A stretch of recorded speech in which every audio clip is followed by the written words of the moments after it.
When a 98-year-old widow hesitantly turns the handle on the door to her late husband's study, a door she's never dared to open in 76 long years, she expects only forgotten documents and echoes of routine. But as she steps inside and discovers a locked drawer filled with enigmatic Cold War photographs and a single haunting inscription, a chilling secret from a past shrouded in espionage shatters her quiet life. Stay until the end. What would you do if you found your spouse carried a hidden duty so dangerous it reshaped your entire world? And if you believe that the power of truth can heal even the deepest wounds, tap that like button and subscribe for more. June Wallace had spent most of her life trying not to think about the day Richard disappeared. In 1947, she was a 22-year-old newlywed, radiant with the afterglow of a small church ceremony and the promise of a simple but happy marriage. Richard was only a few years older, an RAF pilot turned newly minted diplomat. They had met just after the war ended, introduced by mutual friends who saw the instant spark between the quiet, thoughtful airman and the warm, steadfast nurse. Their wedding took place in a modest chapel in Sussex with little pomp, but a great deal of love. She remembered how he gently held her hand during the vows, the faint tremor in his fingers telling her he, too, felt the overwhelming emotion of that day. Yet 2 weeks later he was gone. She had risen one morning to find an empty bed and a note on the kitchen table. The note contained only a few vague lines about urgent embassy matters in Europe, instructions not to worry, and a promise he would return as soon as he could. She took the note to the local police after 3 days with no word, but they found nothing unusual. If he was a diplomat with urgent duties, there was no reason to suspect foul play. Days turned into weeks, then into months, and eventually a year passed without any sign of him. She stood on countless train platforms, scanning every face that alighted from passing locomotives, certain that one day he would step off, arms open for a tearful reunion. But the platform always emptied, leaving her alone in the swirl of steam and the lingering smell of coal. At some point, her mind insisted on acceptance. She lived with her parents for a while, trying to gather the pieces of her shattered illusions. People asked gentle but painful questions. She could only answer with the truth she knew. He vanished, and she had no idea why. She wanted to believe he was alive, that someday a letter would arrive. But as months turned into years, any flicker of hope grew faint.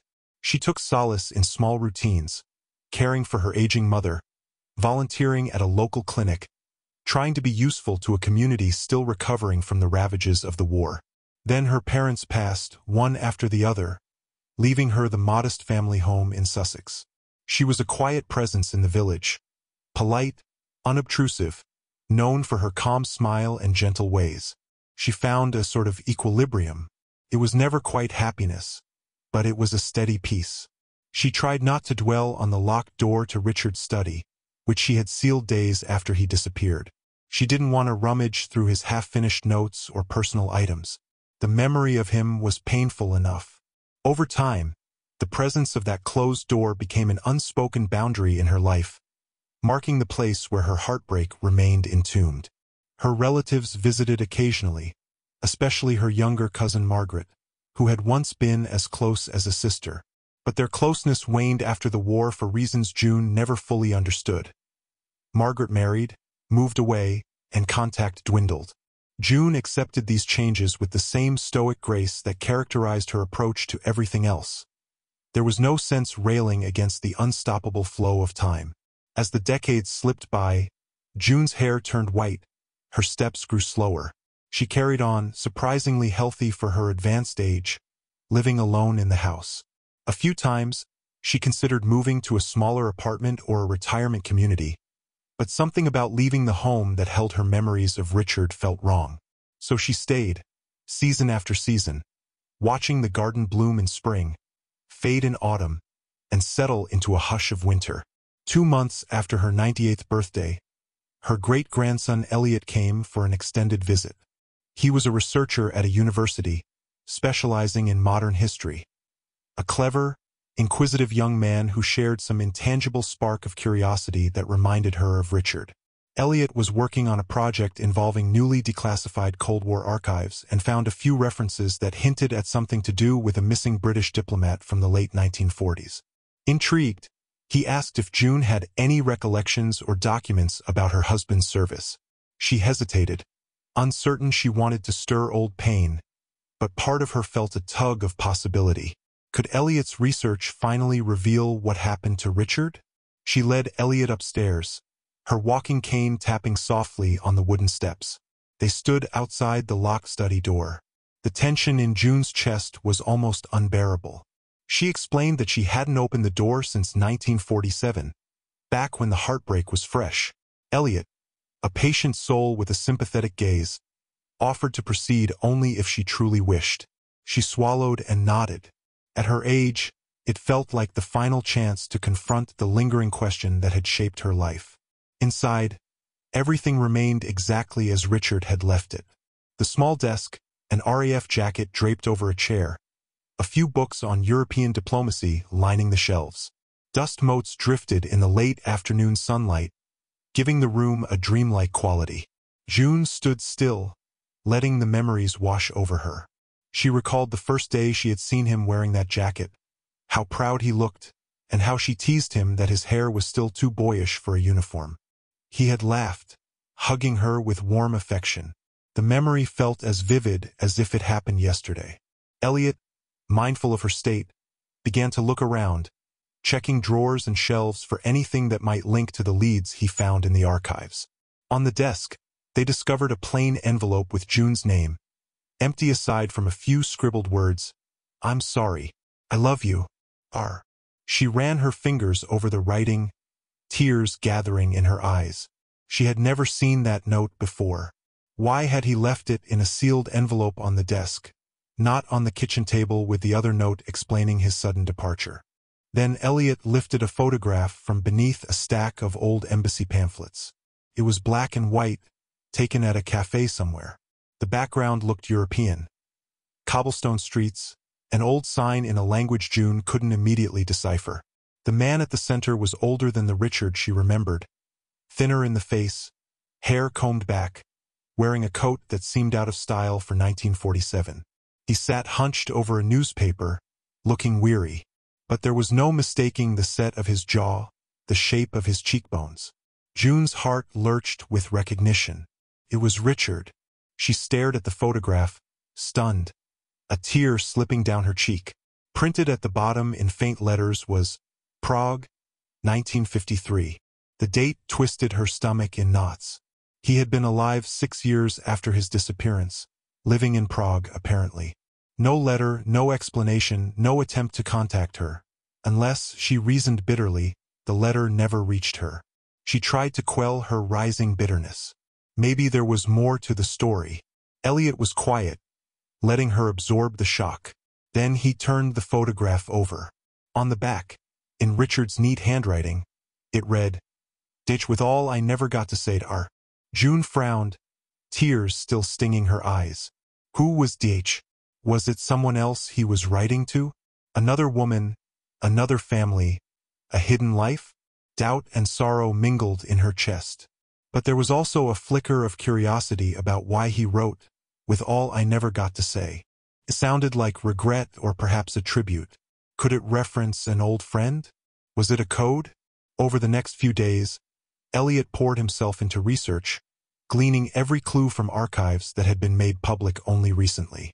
He discovered references to a secret initiative called Operation Harrogate, run by British intelligence from 1947 to 1955. The mission centered on identifying potential moles within the Foreign Office, especially those who might be working for the Soviet Union in the tense years after the war. Many documents were still partially redacted, but Elliot found enough to piece together that a young diplomat named Richard Wallace was involved in some capacity. June listened to his findings, half in disbelief. Her Richard had always been a mild, unassuming man.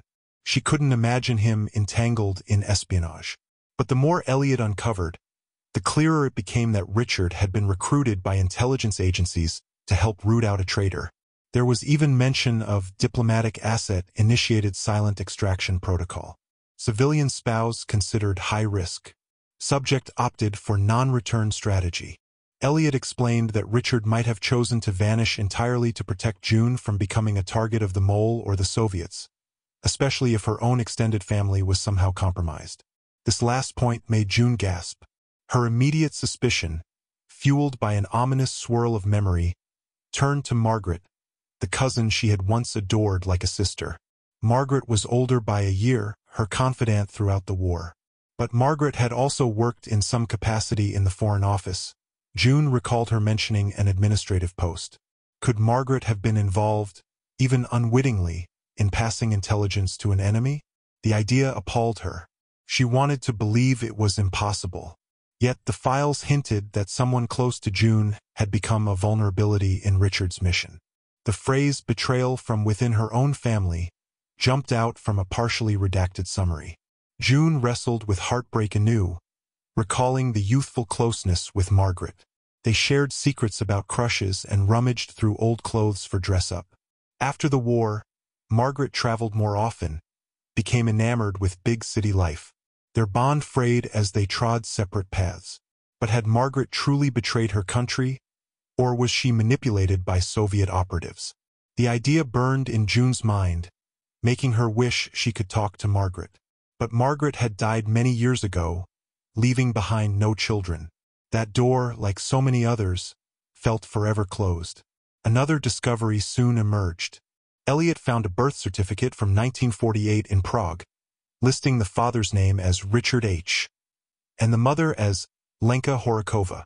June's heart sank, imagining a scenario in which Richard had fathered a child with someone else. The date was only a year after he disappeared.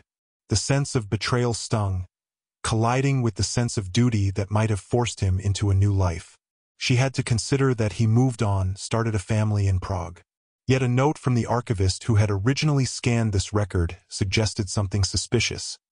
Inconsistent signatures, possible forgery. It might not be a genuine birth certificate at all. Digging deeper, Elliot uncovered references to a network that specialized in forging identities for refugees fleeing the Soviet sphere. The mother, Lenka, was noted as an underground ally, someone who smuggled intelligence across borders and needed to escape to a safer location. Possibly Richard helped orchestrate false documents for her and her unborn child. That might explain the birth certificate naming Richard H. As the father, he could have been providing a cover identity, not actually the biological father.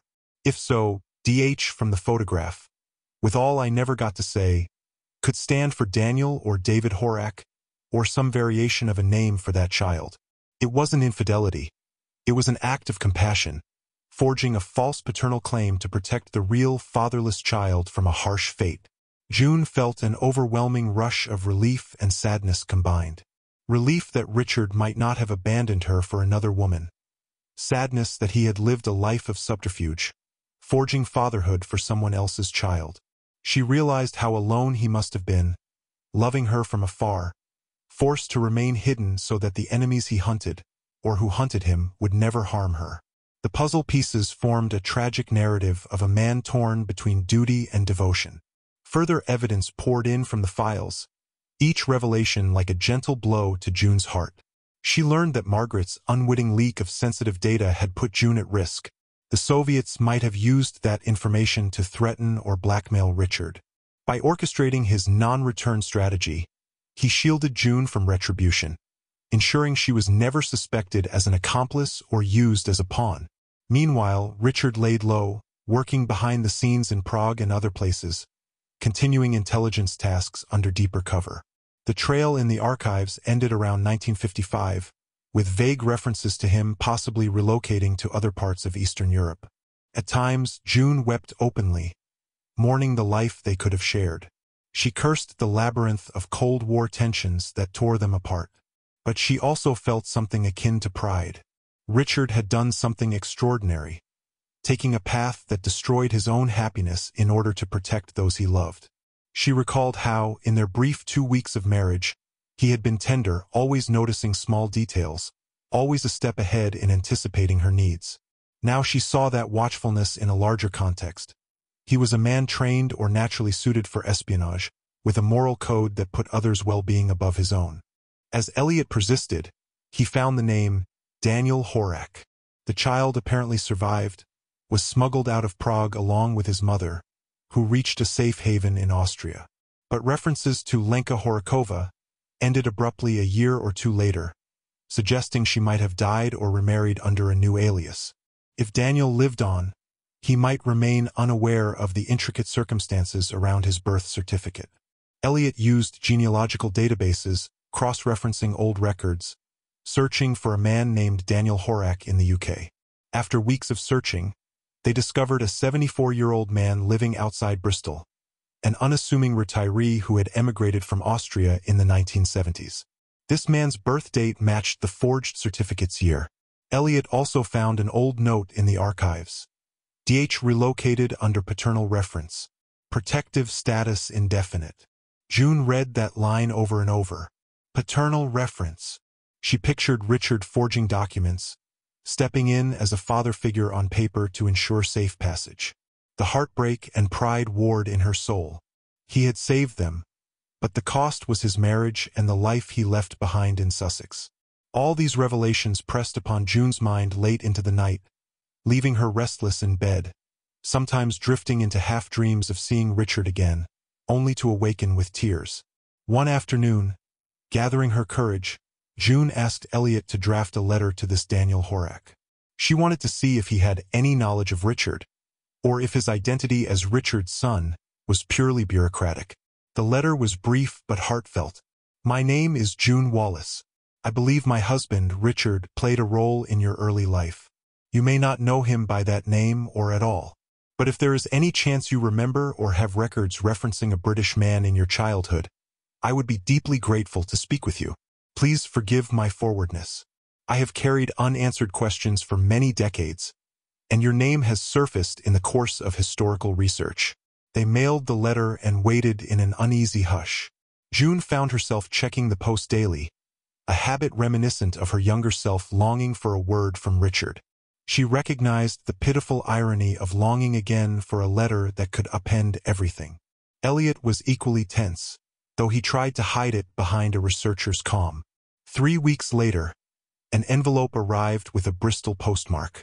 June's hands shook as she opened it, careful not to tear the pages. The letter was typed in somewhat formal English. Dear Mrs. Wallace, I received your surprising letter. I confess I have little knowledge of my early childhood, only that I was born in Prague and brought to the UK as an infant. I was raised by a woman who claimed to be my mother, though she passed when I was a boy. My adoptive father, a man named Stephen, was English, but I do not recall him mentioning a Richard. However, I do possess a small chest of personal effects labeled with initials RH, which I always assumed was a paternal figure I never knew.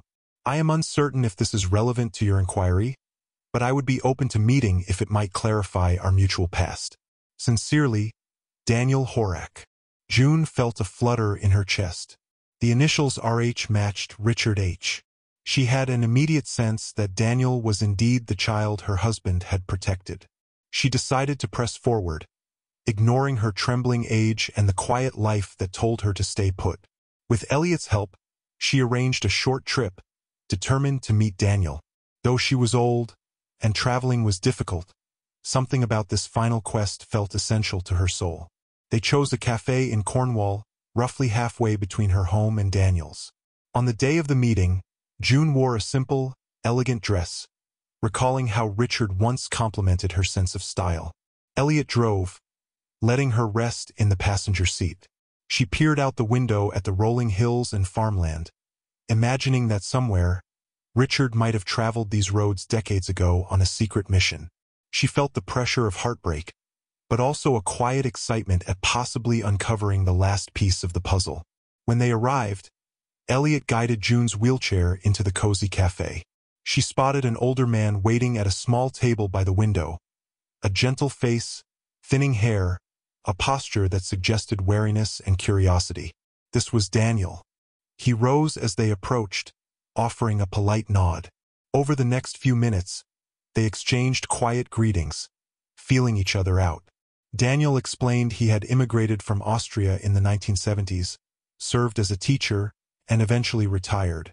He had no firm memories of his life before age 5 or 6.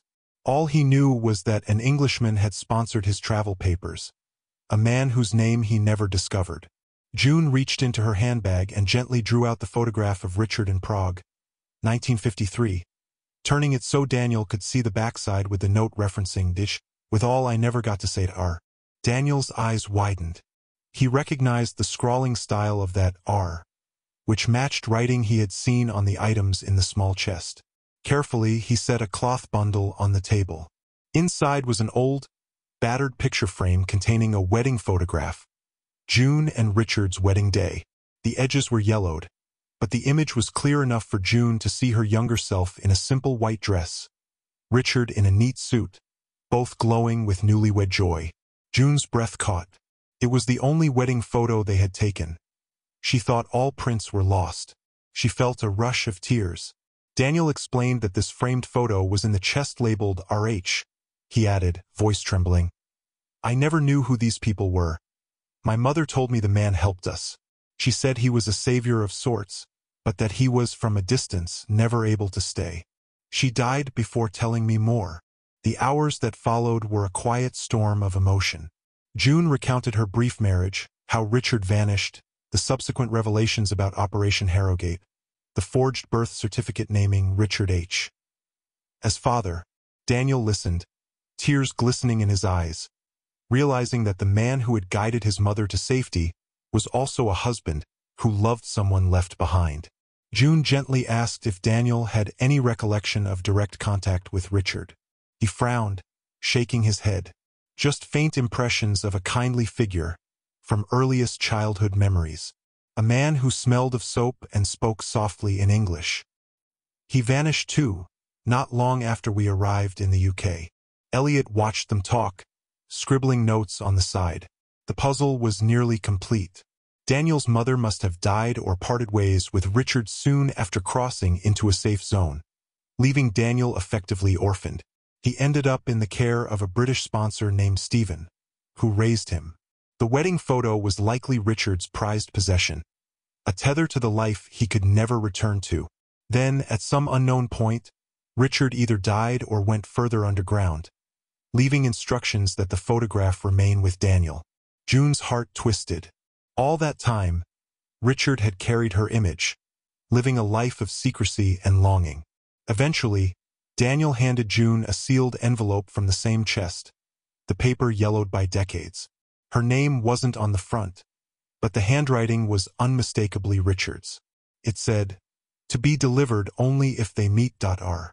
June's hands trembled as she opened it, eyes scanning Richard's words. If you're reading this, it means my two worlds have finally met. Perhaps it was always meant to be. Know that I loved you both, differently, but completely. Even unfinished love counts. It endures, beyond secrecy, beyond silence. Always yours, Richard. Tears streamed down June's cheeks, her frail body shaking with sobs. She felt sorrow and gratitude, heartbreak and relief. Richard had never truly abandoned her. He had lived in the shadowy realm of post-war espionage, forced to stage his own disappearance to protect her, to protect Daniel's mother, to protect the child. All the illusions about him leaving for another woman evaporated. The reality was far more complex, steeped in moral duty, political intrigue, and quiet heroism.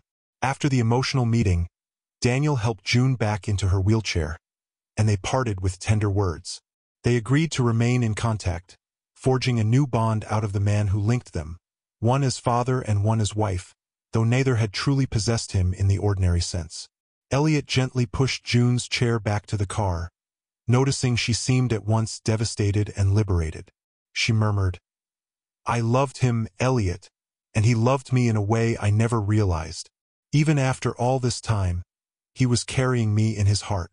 In the weeks that followed, June wrote a letter to the Foreign Office, explaining the evidence that Richard had served a covert mission, possibly giving his life for it. She requested that his name be properly honored if any official recognition was owed.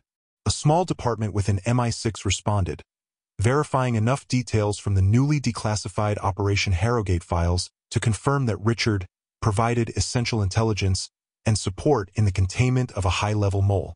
While most details remained classified, they invited June to a private ceremony, placing Richard's photograph on the discreet memorial they kept for fallen or disappeared agents. She accepted, feeling it was the final piece of closure she needed. On the day of the ceremony, Elliot drove her to a nondescript building in London. Daniel, too, arrived with his daughter, Clara, named after a grandmother he never truly knew. The ceremony was quiet, only a handful of officials present. One by one, they recognized different individuals who had given their service in secret. Finally, they placed Richard's photograph behind a glass panel, marking it with his true name and the approximate date of his final operation. June sat in her wheelchair, tears shining in her old, weary eyes, whispering to the picture, "You didn't disappear. You just went where I couldn't follow. But I'm here now, Richard. I've finally caught up." She gently laid a white lily at the base of the panel, feeling the circle of her heartbreak close at last. Returning home, June reflected on the enormous weight that had been lifted from her heart. No longer would she stand by the window, longing for a ghost. She understood, truly, that the man she married had remained faithful in the deepest sense, carrying her memory while safeguarding countless lives. Margaret's unknowing betrayal, he never held it against June. Instead, he severed himself from all that he cherished, ensuring no harm befell her. She felt sorrow for Margaret too, who had unknowingly opened the door for Soviet infiltration. She wished she could have confronted her cousin in life, either to forgive or to demand an explanation, but that was another door closed by time. Despite the finality, June found an unexpected serenity in those last years of her life. She kept the wedding photo on her mantle, placing beside it a new, small framed picture. A photograph Daniel had given her of Richard in that Prague cafe, the one that sparked their journey. She wrote beneath it in careful script, "The truth changes nothing of the love we shared." That phrase became her daily meditation. Love was love, whether parted by time, war, or the espionage-laden darkness of the mid-20th century. She and Daniel exchanged letters occasionally. He visited once more, bringing Clara. The granddaughter's bright eyes sparkled with curiosity about the bizarre family connection. June, nearing 100, explained gently that sometimes families are formed by more than blood or law. They parted with hugs, forging a quiet bond that transcended the tragedies of the past. Elliot, proud of his genealogical and historical detective work, wrote a private paper on the matter, not for publication but as a record for future generations, so that the story of Richard's sacrifice and June's unwavering hope would not fade from memory. In the end, June often found herself smiling when she remembered her 2-week marriage to Richard. She recalled silly arguments over what color wallpaper to pick for their kitchen, how they laughed at a neighbor's noisy rooster, how he brushed her hair aside to kiss her goodnight. For decades, those memories were tinted with heartbreak. Now they glowed with a gentle warmth.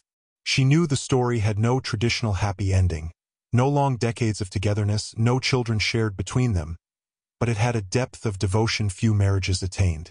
He had given everything to keep her safe, and she had persisted in love despite heartbreak. It was a love story, albeit a quietly tragic one, shaped by the complexities of war and betrayal. She continued to greet each morning with a deep breath, savoring the taste of tea, letting the hush of the house comfort her rather than wound her. The study door now stood open. She sometimes sat there, running her hands over the old oak desk, imagining what might have been if he had never stepped onto that train or answered that call to serve in secret. But she refused to dwell on regrets. She was old, and life had taught her that regrets rarely help. Instead, she honored the sacrifice, feeling connected to him in a way that transcended the years. One autumn afternoon, gazing at the oak tree in her garden, she realized how much time had passed since those frantic days of discovery with Elliot. She decided to pen a short letter of gratitude to him, praising his thoroughness and compassion. She included a small donation to his research department, hoping that future scholars might unearth more hidden stories of ordinary people thrust into extraordinary roles. She believed their stories deserved to be remembered, not lost in the dusty corners of classified archives. As the winter nights grew longer, June found her body growing weaker. She was prepared, having long accepted that her days on this earth were winding down. She had no regrets left unaddressed. She had finally uncovered the truth behind Richard's disappearance, and it comforted her to know that in some small way, his memory was honored by both the official secret memorial and by the quiet love of the families he helped save. Daniel kept in touch, sending her photographs of his own grandchildren. Sometimes June would laugh, thinking how improbable it was that a child protected by Richard had grown to have a robust family of his own. She felt that, in a subtle sense, part of Richard lived on in those grandchildren's bright eyes. One night, with the wind rapping at the window, June lit a small lamp in her bedroom, glancing at the mantel where two pictures stood side by side: her wedding photo with Richard and his solitary cafe snapshot in Prague, 1953. She recalled the final words of his letter. "Even unfinished love counts. It endures, beyond secrecy, beyond silence." She found those words echoing in her heart. The greatest gift of all had been discovering that he never truly left her behind. He carried her, and in turn, she carried him, bridging the gap of 76 years with a devotion that outlasted war, espionage, and separation. With that realization, she drifted to sleep, a serene smile on her face. Thanks for watching till the end. If you enjoyed the story, give this video a like if you haven't already and subscribe for more.